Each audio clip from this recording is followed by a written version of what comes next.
संभव बनाए। રાજકોટમાં યોગ સાથે સ્વાસ્થ્યનો સંદેશ. માધવરાય ગ્રાઉન્ડ ખાતે યોગ દિવસની ભવ્ય ઉજવણી. રાજકોટ 21 જૂન સમગ્ર વિશ્વમાં યોગ દિવસની ઉજવણી ચાલી રહી છે, ત્યારે રાજકોટ મહાનગરપાલિકા પણ યોગના પ્રચાર પ્રસાર માટે ઝુંબેશ રૂપ જોડાઈ છે. આજે 11મા આંતરરાષ્ટ્રીય યોગ દિવસના પ્રસંગે શહેરના વડા પ્રસિદ્ધ માધવરાય ગ્રાઉન્ડ ખાતે યોગ કાર્યક્રમનું આયોજન કરાયું, જેમાં મોટી સંખ્યામાં નાગરિકોએ યોગાભ્યાસ કરીને તંદુરસ્ત જીવનશૈલી અપનાવવાનો સંકલ્પ કર્યો.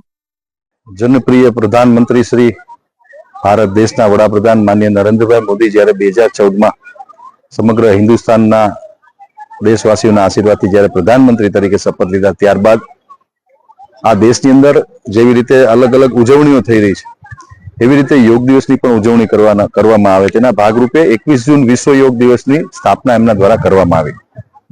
આજે 11મા વર્ષે જ્યારે આખો દેશ યોગમય બની રહ્યો છે, માનનીય પ્રધાનમંત્રી શ્રી મોદી સાહેબનો એકમાત્ર સંકલ્પ છે કે યોગના માધ્યમથી દરેક વ્યક્તિ પોતાનું આરોગ્ય અને પોતાનું શરીર સારું રાખે, તંદુરસ્ત રાખે.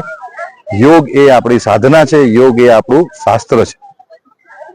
યોગના માધ્યમથી લોકોનું આરોગ્ય સારું રહે એના માટેની એક આ મુહિમ રાજકોટ મહાનગરપાલિકા દ્વારા આજે રાજકોટ શહેરના 5 અલગ અલગ ઝોનની અંદર અમે લોકો આજે યોગ કર્યા હતા.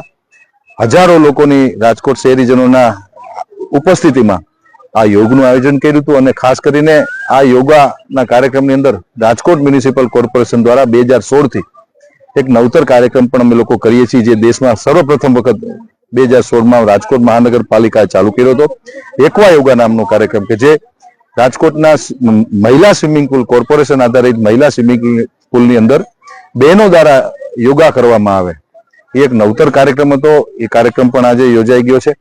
આપના માધ્યમથી રાજકોટ શહેરના શહેરીજનો, ગુજરાતના નગરજનો અને દેશના નાગરિકોને વિશ્વ યોગ દિવસની ખૂબ ખૂબ શુભકામનાઓ પાઠવું છું.